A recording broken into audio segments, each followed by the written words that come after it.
Muito boa tarde, sejam todos bem-vindos a mais esse nosso estudo aqui promovido pela CETREL, Centro Espírita Terceira Revelação, Luz e Verdade, em São Paulo. Estudo do livro O Consolador, a Luz da Doutrina Espírita. Para quem está sintonizando pela primeira vez, para quem está vendo essa live, que é gravada pela primeira vez, esse estudo ele procura estudar o livro Consolador. O livro Consolador é um livro da psicografia do nosso irmão Francisco Cândido Xavier. São perguntas e respostas, perguntas que foram elaboradas pela FEB e direcionadas a Emmanuel, que é o mentor do nosso irmão Francisco Cândido Xavier. Emmanuel, através da psicografia do Chico, ele traz para nós as respostas para essas perguntas, todas elas fundamentadas dentro da doutrina espírita e todas elas trazendo para nós mais recursos do entendimento do cristianismo revivido, do cristianismo que nós aqui revivemos de Jesus, aquilo que Jesus veio nos ensinar. Então, o livro O Consolador, ele é um livro que a gente pode dizer de apoio. Toda a doutrina espírita, ela está sedimentada nos 5 livros que foram ali codificados pelo nosso irmão Allan Kardec, mas nós temos dentro da doutrina muitos outros livros que trabalham, que usam dessas bases, dessa construção de base, para ali construírem um entendimento, para ali colocarem em prática os ensinos do Cristo, aquilo que o Cristo veio viver há mais de 2000 anos. Nós estamos hoje estudando a pergunta do número 235 desse livro. Essa pergunta está no tópico 2.4, que é o tópico iluminação. Iluminação refere-se ao processo de aquisição de conhecimento espiritual e moral que leva a uma compreensão mais profunda da vida, do seu propósito, da vida espiritual e do caminho para a evolução do espírito. Isso é em síntese, o que é a iluminação. Só que a gente tem ali uma série de perguntas, iniciando com necessidade, que nós já fizemos essas perguntas, a necessidade da iluminação. Depois já trabalhamos com o trabalho, qual é o trabalho necessário para se adquirir a iluminação. E estamos no último tópico que trabalha com a realização, como realizar, necessidade, trabalho e como realizar. Dentro do realização, que é o item 2.4.3, nós estaremos estudando a pergunta do número 235.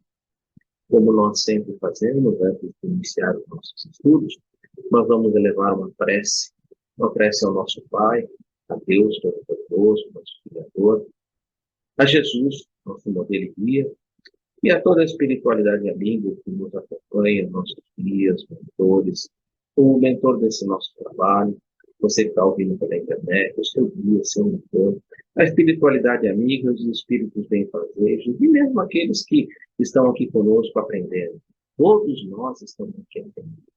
Vamos, cada um de nós, receber as inspirações que vêm do alto, os nossos guias e mentores, nos auxiliando, cada um colaborando no entendimento da pergunta, no entendimento da resposta, clareando um pouco mais esse entendimento, clareando um pouco mais a sabedoria e a moral que o Cristo veio nos ensinar, o código divino de amor, que é o Evangelho, o código do povo. E assim, agradecidos a toda essa espiritualidade amiga e a todos esses irmãos que agora me propiciam, através do auxílio divino do Criador, do Livro Cósmico Universal, estabelecer essa corrente de sintonia. Vamos iniciar os nossos trabalhos da tarde de hoje com a prece que o próprio Mestre Jesus nos ensinou. Pai nosso que estais nos céus, santificado seja o vosso nome. Venha a nós o vosso reino, seja feita a vossa vontade, assim na terra como nos céus. O pão nosso de cada dia nos dai hoje. Perdoe as nossas dívidas, assim como nós perdoamos os nossos devedores. E não nos introduzas na tentação, mas livra-nos de todo mal, que assim seja. Graças a Deus, graças a Jesus. Aqui comigo nós temos a Rose. Hoje o quórum é bem pequenininho. A Meg está trabalhando, está fazendo um trabalho externo, então ela não vai estar com a gente. E hoje a gente está com o quórum aqui na casa, o pessoal compareceu, conheceu pouca gente, mas a gente continua fazendo o nosso trabalho, sem nenhum problema. E vocês pela internet, muito obrigado por essa oportunidade de a gente poder estar trabalhando juntos, Samuel, Rosana e o nosso irmão João. Mudou rápido, hein? Nosso irmão João. Muito obrigado pela presença de vocês, porque é juntos que a gente vai entender, que a gente vai procurar aprofundar um pouco mais aquilo que Emmanuel nos traz aqui em 5. As respostas de Emmanuel sempre são sintéticas. As perguntas nem se fala, né? As perguntas são sempre muito bem construídas, muito bem pautadas. E a resposta de Emmanuel, lógico, no grau evolutivo que ele consegue sintetizar o conteúdo e apresentar esse conteúdo para nós. E por ele estar sintetizado, a gente precisa realmente desse espaço para a gente refletir à luz da doutrina espírita e trazer mais esse refrigério para o nosso coração, esse aprendizado que nos enriquece e que nos ajuda na condução da nossa vida, na construção do reino de Deus, da felicidade que todos nós estamos em busca. Como eu falei, a pergunta de hoje é a do número 235. Eu vou compartilhar a tela. Eu gosto de dizer que eu sou como vocês. Eu procuro não estudar a pergunta antes, eu sempre gosto de falar isso, porque se eu for estudar a pergunta antes, isso vai acabar virando um monólogo, eu vou falar por 30 minutos, 40 minutos, não é esse o objetivo, né? Então, eu deixo normalmente a pergunta para mim ler no momento, fazer as reflexões que eu tenho já constituídas, que eu já conheço, compartilhar aquilo que eu conheço com vocês e ouvir o que vocês têm para compartilhar, para que a gente juntos possa realmente estabelecer ali um entendimento, uma reflexão sobre o assunto. Porque estudar a pergunta é como se eu estudasse uma palestra. E aí eu não vejo que não vai haver espaço para todo mundo, vai ficar algo muito sintético, um vai falar muito, outro vai falar quase nada, porque naquele estudo você vai acabar aglobando tudo aquilo que as pessoas poderiam colaborar. Então eu penso agora sempre fazer dessa maneira. Eu leio a pergunta, reflito um pouco sobre a pergunta, a profundidade da pergunta, e leio a resposta e coloco aquilo que dentro da síntese do Emmanuel que me chama muita atenção. Vamos então, vou compartilhar a tela com vocês com a pergunta que a gente faz as primeiras reflexões.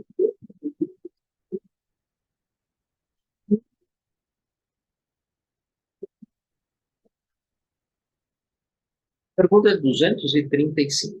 Está bem interessante, né? Há outras fontes de conhecimento para a iluminação dos homens, além da constituída pelos ensinamentos divinos do Evangelho? Uma bela pergunta, né? Porque será que, além daquilo que Jesus viveu, o Evangelho de Jesus, a vida de Jesus, como ele viveu entre nós, e foram ali anotados pelos seus evangelistas, pelos seus discípulos, que depois se tornaram seus apóstolos. Então, ali é a vida de Jesus. A gente chama o Evangelho de código moral de conduta do ser humano. Segundo André Luiz, o Evangelho de Jesus, ele significa para a espiritualidade uma religião cósmica que é do amor e da sabedoria. Religião cósmica do amor e da sabedoria. Então, a pergunta ela é bem interessante, né? Porque ele está dizendo o seguinte: olha, para a iluminação, para você obter a iluminação, ou seja, para você obter ensinamentos, esses ensinamentos, tem algo além do Evangelho? Será que existe algo além do Evangelho, ou algo até melhor do que o Evangelho? É uma pergunta, né? Ela é uma pergunta bem estruturada e que realmente nos leva nessa reflexão. Vamos ver o que Emmanuel nos responde. O mundo está repleto de elementos educativos. Nossa, começou bem, né? O mundo está repleto de elementos educativos. Olha, ele fecha, né? Acho interessante ele trabalhar com esse fechamento. Educativos. Mormente no referente às teorias nobilitantes da vida e do homem, pelo trabalho, pela edificação das faculdades e do caráter. Mas, conjunção adversativa. Tudo bem, bons elementos educativos, que trabalham nessas teorias nobilitantes da vida e do homem, pelo trabalho, pela edificação das faculdades, do caráter, mas, em se tratando de iluminação espiritual, não existe fonte alguma além da exemplificação de Jesus no seu evangelho de verdade e vida. Eu sou o caminho, eu sou a verdade, eu sou a vida. Ninguém não está ensinando por. Os próprios filósofos que falaram na Terra antes dele não eram senão emissários de sua bondade e sabedoria, vindos à carne, de modo a preparar-lhe a luminosa passagem pelo mundo das sombras. Razão porque o modelo de Jesus é definitivo e único para a realização da luz e da verdade em cada homem. Olha que profundidade que tem essa resposta. Lembrando disso, lógico, eu vi essa pergunta, assim que eu cheguei aqui, normalmente meia hora antes, eu vi a pergunta e a resposta, eu fui lembrando de algumas coisas que eu achei interessante de a gente comentar. A primeira delas é que no livro dos Espíritos, nós temos a parte terceira do livro dos Espíritos, que trata das leis morais, que começa lá na pergunta 640, que se deve entender por lei natural. A lei natural é a lei de Deus, criada por Deus para a felicidade do homem, o homem só é infeliz quando dessa lei se afasta. E ele vai seguindo. E aí ele vai trabalhando sobre o conhecimento da lei natural. Ele faz algumas perguntas, mas algumas delas me chamou a atenção e me lembra disso daí. A pergunta 621. Onde está escrita a lei de Deus? Na consciência. E aí tem uma coisa, o Kardec faz um comentário. Posto que o homem carrega na sua consciência a lei de Deus, que necessidade haveria de a revelar? E aí ele coloca. Ele a esqueceram ou menosprezaram. Deus quis que ela lhe fosse lembrada. 622. Deus deu a certos homens a missão de revelar a sua lei. É o que ele coloca ali, os próprios filósofos que falaram na Terra antes dele, né? Então ele coloca. A pergunta, Deus deu a certos homens a missão de revelar a sua lei? Pergunta. E aí ele, sim, certamente. Em todos os tempos, homens receberam assim a missão. São os espíritos superiores encarnados com o objetivo de fazer a humanidade avançar. Em perfeita sintonia com o que ele coloca ali, né? Isso, na hora que eu li essa pergunta, e lembrei na hora da 621 e da 622. Ele vai um pouco mais além, que ele pergunta no 623. Os que pretenderam instruir os homens com a lei de Deus não estavam algumas vezes enganados e frequentemente não os extraviaram por meio dos falsos princípios? E a resposta: aqueles que, não estando inspirados por Deus e que se deram por ambição uma missão que não tinham certamente, não tinham, certamente puderam transviá-los. Entretanto, como em definitivo eram homens de gênio, no meio mesmo dos erros que deles ensinaram, frequentemente se encontravam grandes verdades. Qual característica do verdadeiro profeta, então? O verdadeiro profeta é um homem de bem, inspirado por Deus. Pode-se conhecê-lo por suas palavras e por suas ações. Deus não pode servir da roupa do mentiroso para ensinar a verdade. Qual o tipo, e aí é onde eu vou parar, que é a 625, que é a mais conhecida de todos. Qual o tipo mais perfeito que Deus ofereceu ao homem para lhe servir como modelo? A resposta vem de Jesus. Jesus é para o homem um modelo da perfeição moral que a humanidade pode pretender sobre a terra. Deus nos oferece como o mais perfeito modelo e a doutrina que ensinou é a mais pura expressão da sua lei, porque ele estava animado do Espírito Divino, a lei e o seu mais puro, e foi o ser mais puro que apareceu sobre a terra. Se alguns daqueles que pretendem instituir o homem na lei de Deus algumas vezes extraviaram os seus falsos princípios, foi por se deixarem dominar eles mesmos por sentimentos muito terrestres e por terem confundido as leis que regem as condições da vida e da alma com aquelas que regem a vida do corpo. Vários deram como leis divinas, o que não eram senão leis humanas, criadas para servir as paixões e dominar os homens. Isso segue, eu quis só mostrar que aquilo que está nesse último parágrafo está em perfeita consonância com aquilo que é apresentado dentro do livro dos Espíritos. Lembrando que, dentro antes da vinda de Jesus, teve que se ter um preparo, né? E esse preparo, para nós que seguimos ali o cristianismo, que seguimos todo esse início, né? Ele se dá com quem? Ele se dá ali com Moisés. Moisés, ele prepara, ele traz, ele retira, né, os hebreus do Egito, e ali ele apresenta o culto a um Deus único. Então, ele trabalha sobre a unicidade, o Deus único. Ele apresenta ali as leis desse Deus, que são apresentadas ali no Decálogo, no capítulo 20 do livro mesmo. Porém, a humanidade ainda é muito incipiente, muito ainda infantil.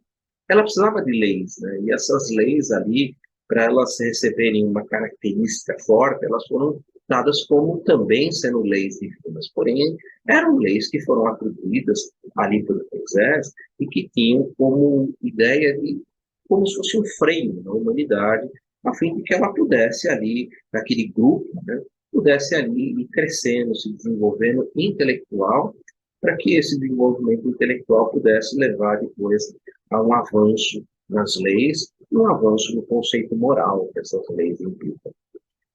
Veio Jesus. Jesus, ele, como está no próprio capítulo 1 do Evangelho segundo o Espiritismo, eu não vim destruir a lei. Ele veio dar-lhe o seu cumprimento. Além de dar o seu cumprimento, ele tira aquela visão de um Deus que era uma figura como se fosse uma figura humana, com características quase que humanas, né? Um Deus da guerra, um Deus dos exércitos, um Deus vingativo, um Deus punitivo, apresentando um Deus de amor. Um Deus que ama profundamente os seus filhos. Um Deus que cria os seus filhos de maneira igual, simples e ignorante. Um Deus que oferece a cada um dos seus filhos a possibilidade de ele ir construindo, edificando o seu próprio reino de Deus e ir se desenvolvendo. Nesse momento, ele apresenta um Deus de amor. Ele apresenta a imortalidade da alma. Ele fala sobre a imortalidade da alma. Jesus exemplifica, ele é o exemplo vivo do espírito imortal. Ele é morto, pregado no cruz, ele morre e ele retorna no terceiro dia, para que ele pudesse ali, de maneira patente, nos apresentar a imortalidade da alma. Porém, ele não fala nada sobre o mundo espiritual. O mundo espiritual ficava ao cargo do Paracleto, do Consolador, que é a doutrina espírita. Então, a gente percebe que a doutrina espírita ela é uma doutrina que ela segue uma cadência, ela é uma doutrina que ela não é moralista, ela é uma doutrina moralizante, ela é uma doutrina que não é, vamos dizer assim, ela não veio pronta, mas é algo que vai sendo construído, tudo vai sendo edificado, tudo vai sendo aprimorado, inclusive esse próprio nosso estudo. Nós aqui gravamos o estudo, como gravando agora, e a gente percebe que tudo aquilo que a gente vai hoje comentando, à medida que a gente vai ouvindo, vai aprendendo, vai compreendendo melhor as leis de Deus e a profundidade desse código moral de conduta, a gente vai vendo que a gente vai se melhorando, que a gente vai se aprimorando. Então, aquilo que você falou há 5, 6 anos atrás, hoje você continua dentro, a verdade é uma só, você continua dentro daquela verdade, só que ela é mais refinada. Da mesma maneira que o nosso perispírito vai de encarnação em encarnação, sendo ali purificado, sendo ali, vamos dizer, ficando mais quintessenciado, exatamente por esse avanço intelectual e moral que cada um de nós fazemos. Lógico, esse privilégio não foi um privilégio exclusivo ali do judeu, não foi um privilégio exclusivo do povo ali, que seriam os hebreus, mas cada povo teve, no seu momento, o seu revelador, que trouxe essas verdades e que apresentou essas verdades. Tivemos Buda, tivemos Krishna, tivemos Zoroastro, tivemos Gandhi, tivemos outros aí que eu poderia citar mais atualmente, Satya Sai. Quer dizer, tivemos diversos avatares, ou melhor dizendo, numa linguagem mais espírita, né? Que a gente fala ministros, né? Os ministros do Cristo, que vieram, como ele colocou ali logo no início, né? no mundo está repleto de elementos indicativos, normalmente no referente às teorias nobilitantes da vida e do homem, do trabalho pela edificação das faculdades de caráter. Ou seja, tivemos diversos desses elementos indicativos.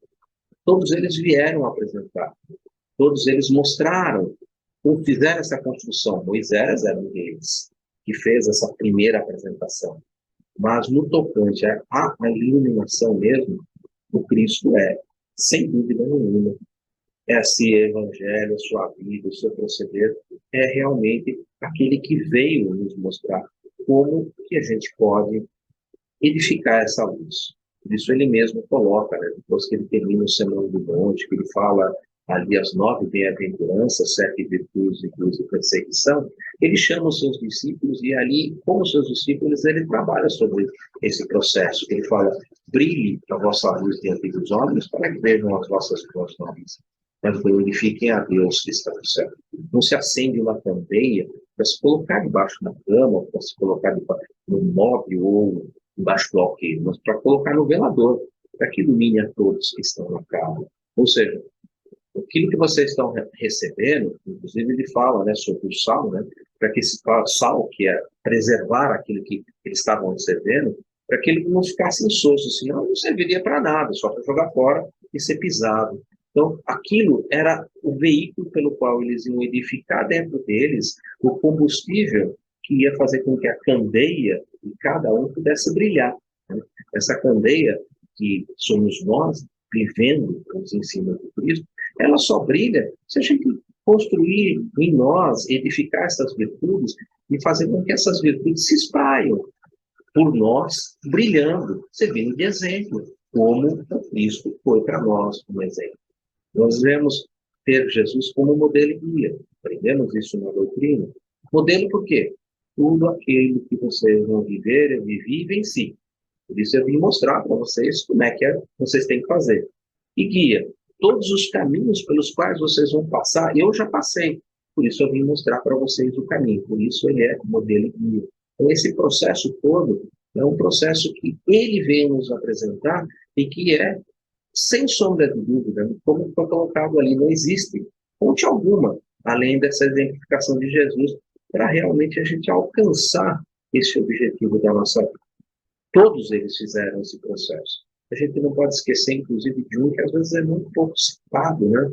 Que é o nosso irmão Mohammed. Mohammed, para muitos, é conhecido como Maomé.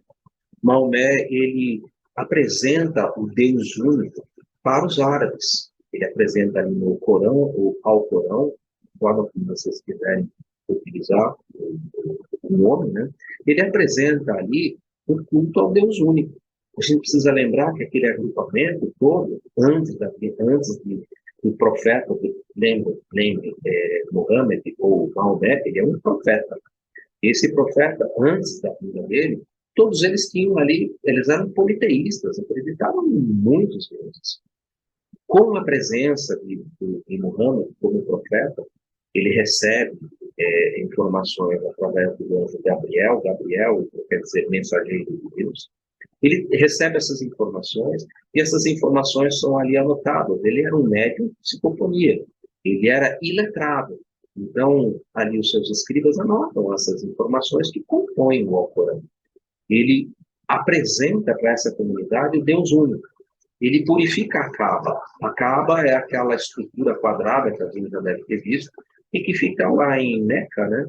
E que as pessoas circulam em volta, tem até uma pedra incrustada na Kaaba, que diz que essa pedra é uma pedra que mede a bondade do ser humano, que ela é negra, porque o coração do ser humano ainda é cheio de orgulho e de egoísmo, que se afasta da lei de Allah, da lei de Deus. Deus para eles é chamado de Allah, para nós, a gente utiliza o Deus. Lembrando que para os judeus seria o impronunciável, o Yahvé.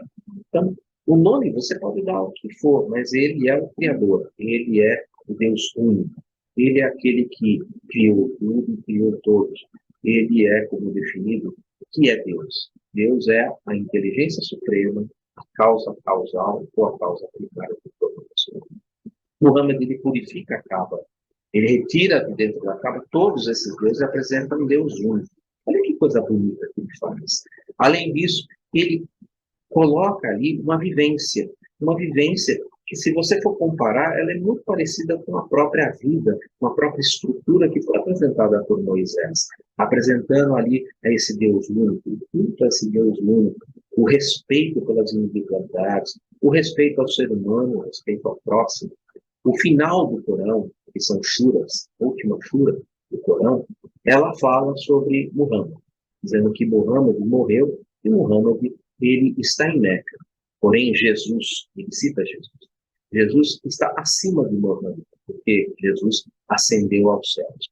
E ele encerra o Corão pedindo que você leia o Evangelho de Jesus. Você continue o processo.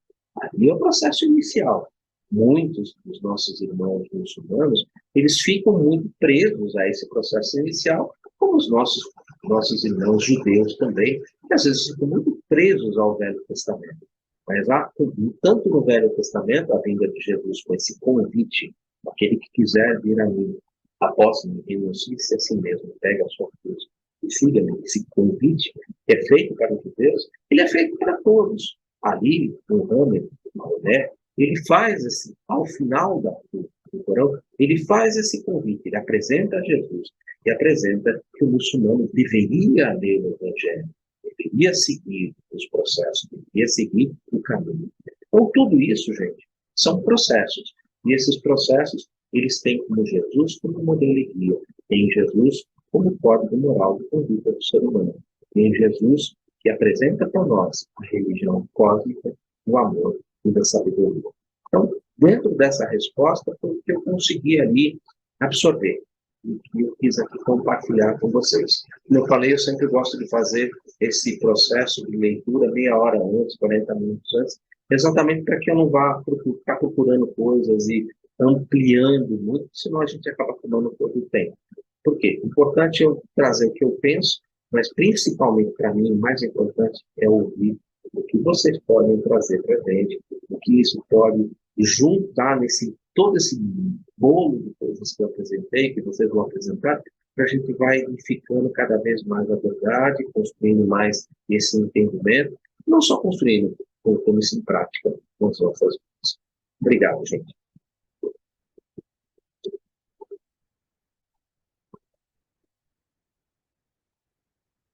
E aí, gente, quem pode trazer alguma coisa para nós aí, além dessa parte?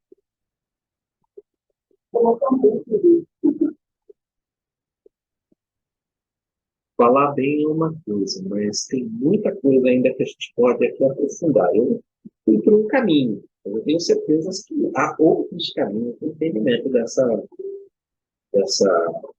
dessa resposta, e isso é o meu convite.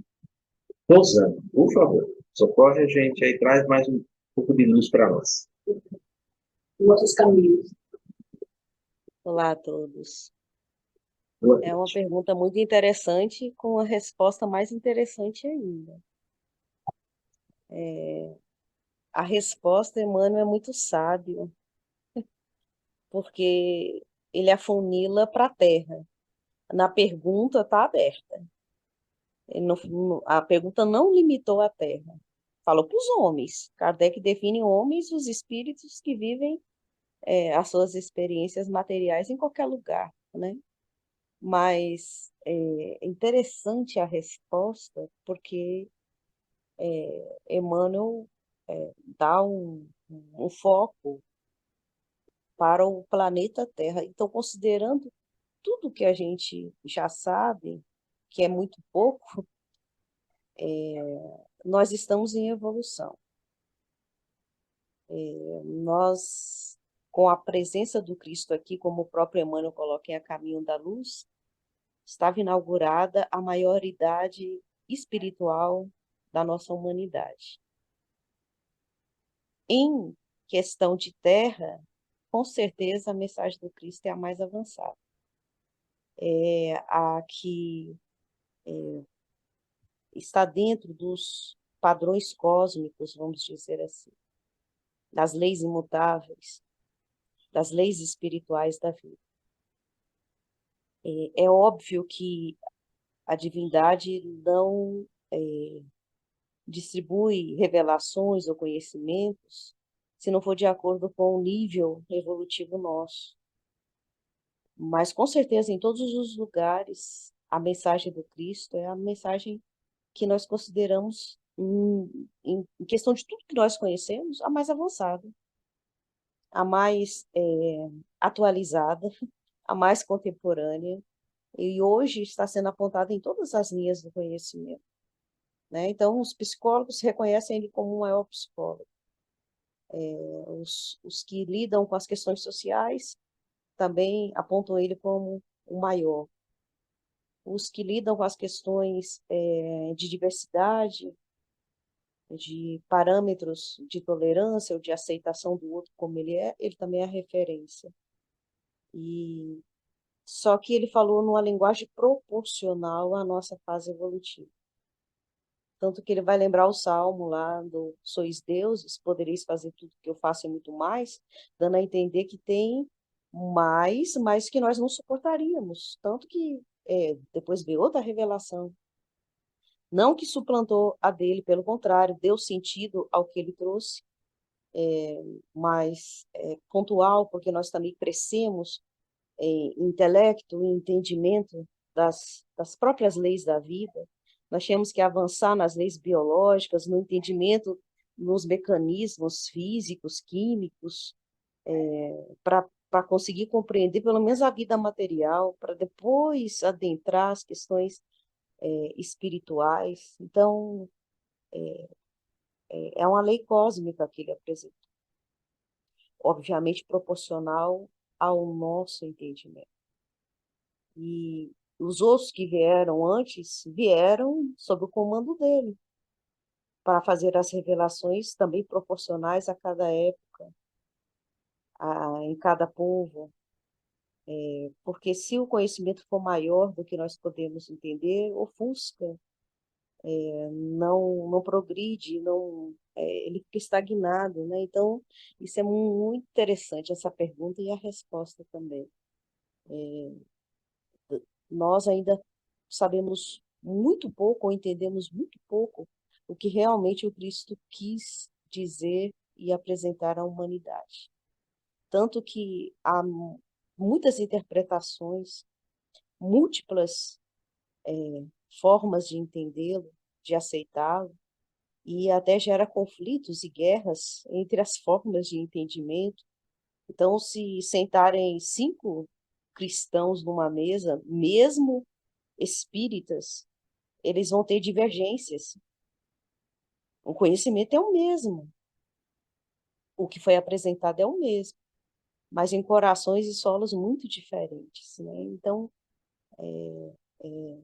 para a nossa iluminação, o que o Cristo apresentou nós já entendemos que no estágio que nós nos encontramos de humanidade, é o suficiente para a gente atingir a auto-iluminação. É o suficiente. Agora, o que virá daqui para frente, né? Porque, como diz a própria, acho que é a mensagem número 30 do próprio Emmanuel, em Fonte Viva, Educa. Então, primeiro nós vamos transformar a nossa irracionalidade em humanidade e depois a nossa humanidade em angelitude. O que vem por aqui, por aí, na frente, tem como base o que o Cristo apresentou. E a base, ela é necessária para que tudo que venha depois a gente compreenda melhor.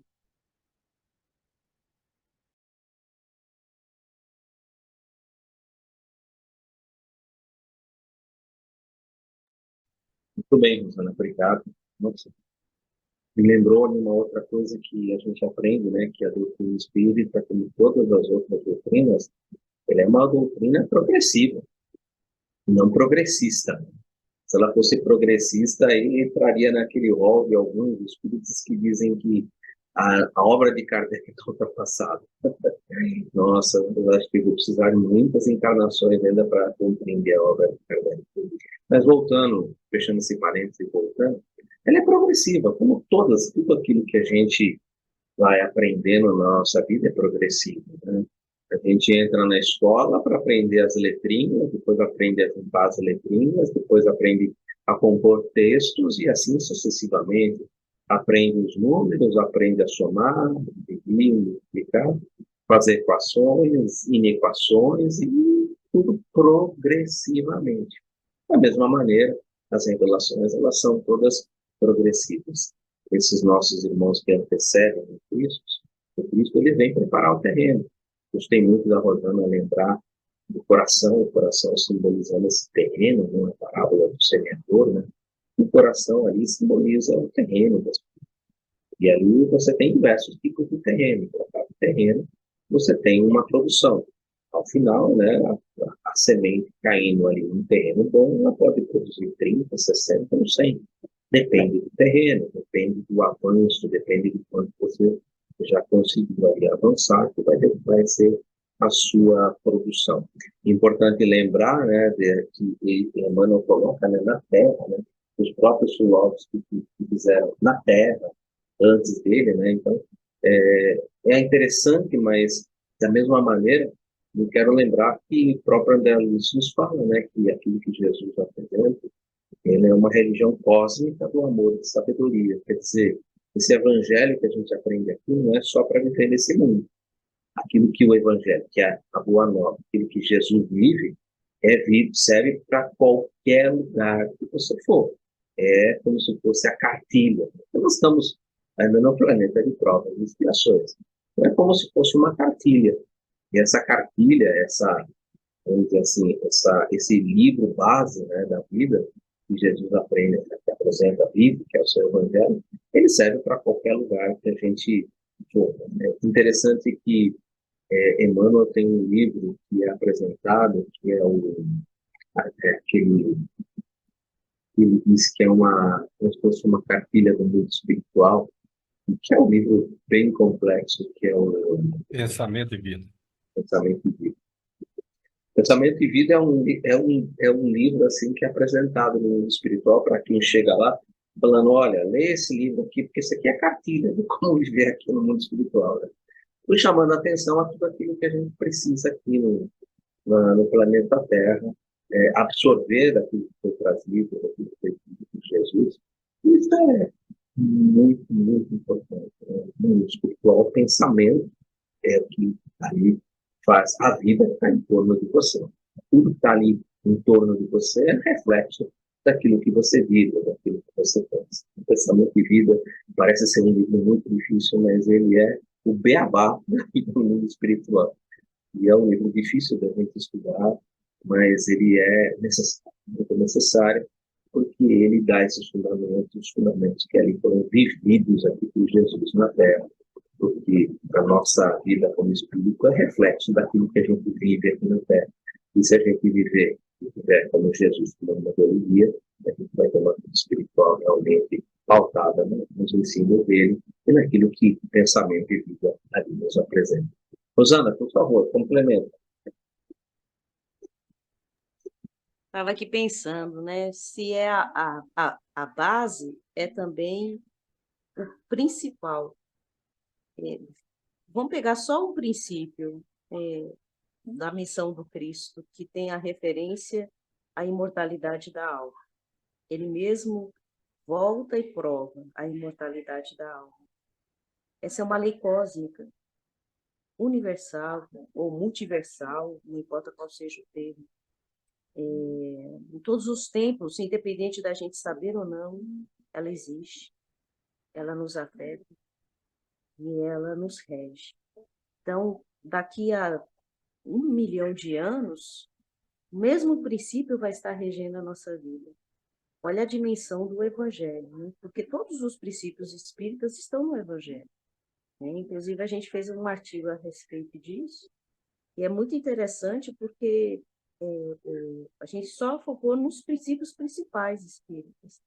Então, quando ele tem um diálogo com Nicodemos, ou quando a gente vê aquele momento de Moisés com Elias, também tratando de imortalidade, e com Nicodemos tratando de reencarnação, ele apresenta de forma muito simples e, ao mesmo tempo, muito patenteada essas leis universais. E isso é muito interessante, por isso que ele é considerado o mestre dos mestres. E aqui a gente não está tendo nenhuma conotação religiosa, mítica ou mística.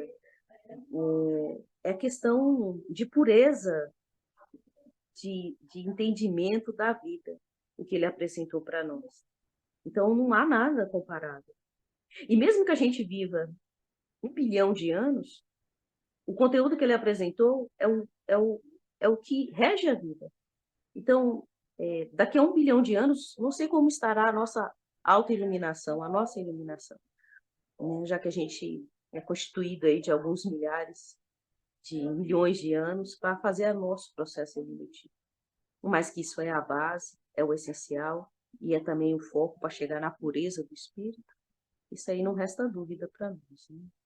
Não que os outros a gente vá desmerecer, porque os outros também trouxeram fragmentos, o que era proporcional à época e ao povo a que se apresentou o conteúdo. De forma fraternal, ou de forma coletiva, ou de forma planetária, o que o Cristo trouxe é muito mais amplo. Ele extrapola o planeta Terra. Cosmo. Perfeito. Samuel, gostaria de colocar alguma coisa que você tenha percebido na leitura que ache. Compartilha conosco aí. Eu estou chegando agora, a primeira reunião do ano, faltam aí as duas primeiras, estou assim, meio ainda no ar. Eu até cheguei, como você disse aí, eu pensei que uns 40 minutos antes, como eu não sabia qual pergunta queria trabalhar, falei, deixa eu pegar desde que parou e vou seguir umas duas, três para frente aqui, fiquei ali, mas foi muito rapidão. Mas eu quero desejar a todos aí um feliz ano novo, que nós possamos ter um excelente ano aí de estudos, essas coisas. Lembra que eu acho que a resposta de Emmanuel é muito, muito forte, necessária. Principalmente no segundo parágrafo, com aquela entra com a conjunção adversativa, mas tudo é bonito, tudo que está aí hoje, tudo que está tendo aí, tá tudo legal. Mas Cristo é o nosso modelo e guia, né? Infelizmente, nós ainda não damos conta de seguir o modelo, copiar, né? Seguir o Cristo. Mas estamos a caminho, estamos pelejando, peleja, mas vamos chegar lá. Hoje eu estou aqui em Patos, fica um pouco mais complicado. Quando eu começo isso no meu cantinho, lá, eu tenho mais instruções para verificar, olhar alguma coisa. Eu só verifiquei aqui rapidão a questão número 30 do Fonte Viva, é isso mesmo, é o Educa. Já separei aqui para poder ler depois que os trabalhos terminarem. Obrigado. Peleja na fé. Muito bom. João Marcos, eu vi que você colocou alguma coisa aqui no chat. Eu gostaria de hoje falar alguma coisa para nós, por favor. E boa tarde a todos. Boa Prazer tarde. imenso estar com vocês novamente. Hoje eu segui o seu exemplo, Eduardo. Você, alguns estudos, traz sempre uma reflexão pautada na inteligência artificial do ChatGPT. E eu lembro que a primeira vez que você fez isso, eu mandei depois, em particular, um recado para você. Falou assim, olha, Eduardo, dá uma olhada mais no Bard, o Bard é mais completo, porque é da Google. Lembra que eu falei para você? Então, hoje eu me inspirei no seu exemplo e lancei uma pergunta para o Bard, que também é uma inteligência artificial, inclusive, segundo os especialistas, até superior ao ChatGPT. E ele deu uma resposta, cara, que não tem como eu passar para vocês aqui agora, porque a resposta é grande, mas eu botei o link porque eu vou pedir encarecidamente para cada um acessar esse link e ler essa resposta, porque eu uso inteligência artificial desde quando elas começaram para facilitar o trabalho de pesquisa, né, o trabalho de seleção de texto. Eu faço muita revisão integrativa de literatura, então eles ajudam muito na seleção de texto, né? Então eu perguntei para o Bard o seguinte: os princípios religiosos determinam a importância de se seguir o exemplo de Jesus para o crescimento espiritual de cada um. Como desenvolver metodologicamente um meio prático de conseguir seguir esse exemplo de Jesus? Ele dá uma resposta imensa, mas eu estava passando o olho na resposta aqui, ouvindo vocês também. A resposta é maravilhosa. Parece que quem escreveu foi um espírita. A resposta é muito legal, né? Só para a gente ter uma ideia, para não ficar também só na curiosidade, mas passando bem rapidamente, sem querer me estender por causa da hora, né? Ele fala: desenvolver um método para seguir o exemplo de Jesus. 2 pontos. Conheça a vida e o ensinamento de Jesus. Aí ele explica como conhecer a vida e os ensinamentos de Jesus. 2, reflita sobre os seus propósitos e valores. Aí ele fala, identifique os seus valores e compare os seus valores com os de Jesus. Defina metas de crescimento espiritual passíveis de serem cumpridas. Aplique os ensinamentos de Jesus na vida diária. Pratique o amor e a compaixão, seja gentil, ajude os necessitados, perdoe, viva com justiça e integridade, busque a paz e a reconciliação, permaneça conectado com Deus e com a comunidade, pratique a oração e a meditação, seja persistente e humilde, e recursos adicionais. Livros e artigos sobre a vida e ensinamento de Jesus. Ele dá uma listinha dos livros e artigos. Não tem nenhum livro espírita, né? Infelizmente, não chegamos a esse patamar ainda, né, de pesquisas que norteia a inteligência artificial a sugerir literaturas espíritas. Ainda não chegamos. Mas ele botou uns sites muito legais e no final ele conclui assim. Ele conclui da seguinte forma: lembre-se, 2 pontos. Seguir o exemplo de Jesus é uma jornada de toda a vida. Comece com pequenos passos e seja persistente em sua fé. Com o tempo, você verá uma transformação em seu caráter e em sua vida. Olha que legal. Mas a resposta vai muito além do que eu falei, né? E por isso que eu sugiro fortemente que vocês depois usem o link e deem uma lida na íntegra, porque é muito interessante. Ele realmente traçou uma metodologia passo a passo, né? Como se fosse um checklist, para você poder aprimorar o seu meio, né? A sua maneira de seguir Jesus. Né? Então, me inspirei no seu exemplo hoje, Eduardo, e achei muito legal a contribuição que a gente trouxe para hoje. Grande alegria em rever a todos, gente. Fiquem com Deus.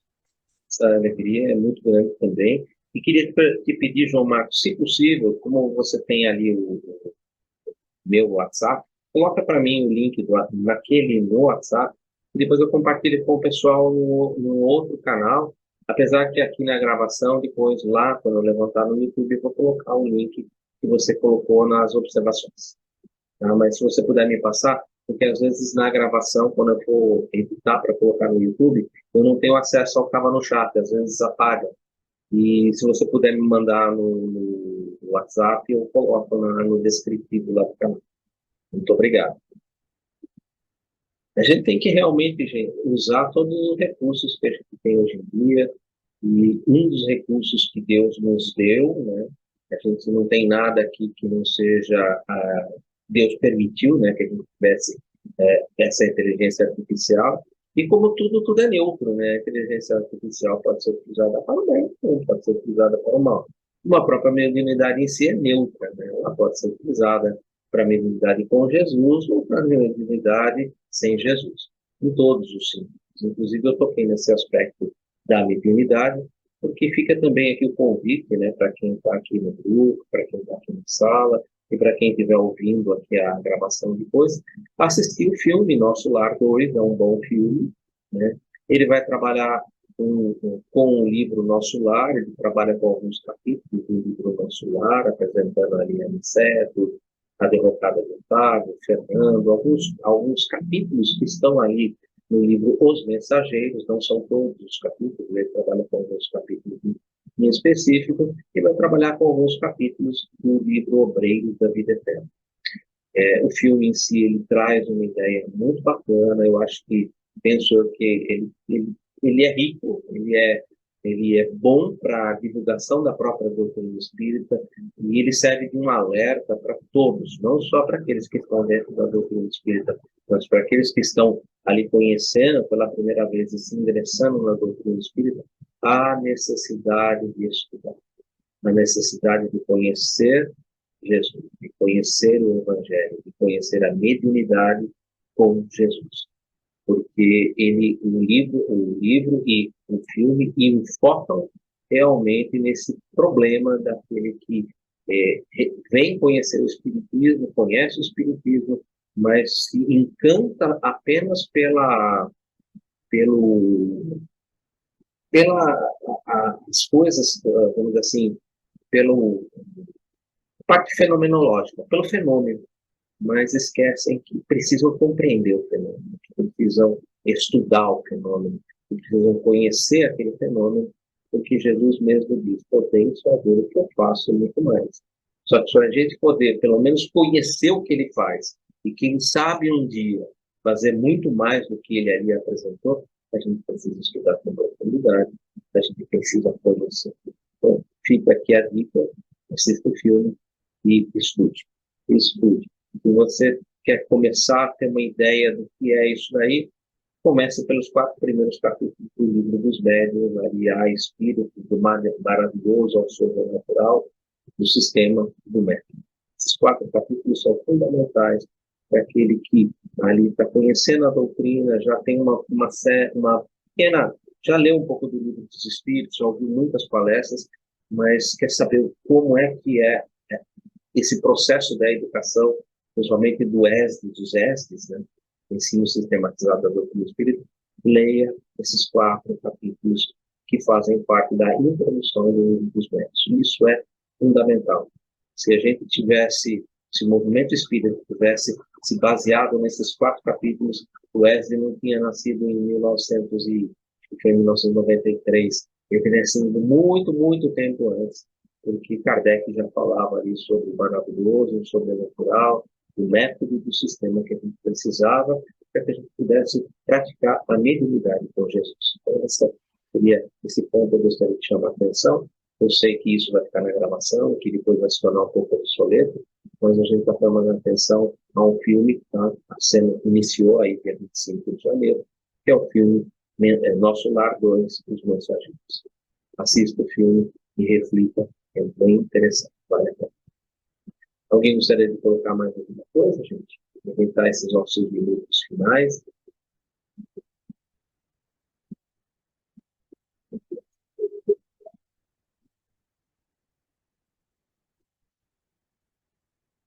Semana que vem a gente vai para a pergunta 236, como interpretar a ansiedade do prosélito espírita em matéria de fenomenologia ante essa necessidade de iluminação. Eu fiz um spoiler aqui, né? Quando eu falei dos 4 capítulos do livro dos Médiuns, né? Como interpretar essa ansiedade do proselitismo espírita, né? Em matéria da fenomenologia, né? Então, eu já dei mais ou menos o caminho das pedras, né? Que a gente vai a semana que vem ali tentar estruturar. Desculpa. Semana que vem a gente não vai ter aqui no CETRELV esse estudo. Então, para vocês que estão aqui presentes, depois eu vou colocar no grupo, né? Semana que vem a gente não vai abrir essa aula esse nosso bate-papo, né? Que a gente faz aqui, e não vamos ter esse bate-papo das 17 às 18 horas, ficando para a próxima semana. Semana que vem é o sábado de carnaval, né? Já é o sábado que antecede o carnaval, e eu não vou estar por aqui. Quem poderia fazer esse trabalho com o Marco Antônio, ele está com um atendimento fraterno nesse dia, e como o número de trabalhadores nesse dia aqui na casa ele é bem restrito, muitos vão faltar, eu sou um deles, a gente decidiu, então, para a semana que vem, a gente vai pular a semana que vem, e na próxima a gente dá continuidade normalmente ali na pergunta 236. Alguém gostaria de colocar mais alguma coisa? Pessoal, alguém daqui já assistiu ali o Nosso Lar 2? Bom livro, bom filme, gostou? Bom. Na internet, pessoal que não assistiu ainda, vale a pena assistir. Como eu disse, é um filme feito por público, né? Que nem palestra pública, né, gente? A gente não podia imaginar que num filme que ia aparecer no cinema, você ia botar lá os castelos, o sujeito que desencarna sem conhecimento, passando ali por um processo ali quase que de enlouquecimento, passando por processos ali de pesadelos. Gente, isso não é filme de terror, né? O objetivo do filme ali é apresentar um drama e a necessidade de estudar, de procurar compreender Jesus, de procurar compreender o ensino que ele veio nos trazer, não é fazer filme de terror, sabe? Então, foi um filme... né? Sim. Então, eu acho que o diretor ali, ele teve como se fosse assim, lógico, ele foi inspirado, né? E nessa inspiração ele procurou ali trabalhar com algo que seria interessante de apresentar e principalmente de dar uma puxão de orelha nos espíritas que não gostam muito de estudar, né? Para estudar um pouco. Olha, estuda, gente, estuda, porque mediunidade é uma coisa séria. É algo santo que deve ser tratado de maneira santa. A mediunidade deve ser feita de maneira cristalina, como Jesus ali nos ensinou. Por isso ele é nosso modelo. E é isso, gente. Queria agradecer a presença de todos. Muito obrigado por esse momento da gente estar aqui, poder ouvir vocês pela internet, trazer para nós um pouco mais de esclarecimento. Isso não há no mundo algo que eu possa dizer para agradecer a todos. Ao João, a nossa irmã que acabou de sair, que é a Rosana, o Ivan, Sati, ao Samuel, aqui na sala, Rose, ao nosso irmão lá no fundo, Francesco, a todos vocês. Muito, muito obrigado. Que Deus possa iluminá-los no caminho de todos nós durante essa semana. Eu queria abrir, que alguém pode fazer para nós a prece de encerramento. Então, vamos poder fazer, para ele já começar com o pé direito, né? E chamaram aí o Samuel. Samuel, você pode fazer para nós uma prece de encerramento? Pode ser uma prece para a gente, por favor. Aqui tem um barulho danado, um carro funcionando, tem uma meia hora aqui batendo. Mas vamos lá. Queremos agradecer a Deus, nosso Pai, nosso Criador, a Jesus, nosso Mestre, nosso Deus e guia, a oportunidade mais uma vez de estarmos reunidos para aprender um pouco mais sobre o Evangelho, sobre um pouco mais sobre o livro Consolador, que trabalha bem as perguntas e respostas sobre a vida do Cristo, sobre a vida espírita. Nós tanto estamos buscando a nossa iluminação. Ser conosco, Senhor, que Jesus nos abençoe familiares de todos aqui presentes, aqueles que não tiverem força, mas não puder estar conosco. Uma boa semana a todos,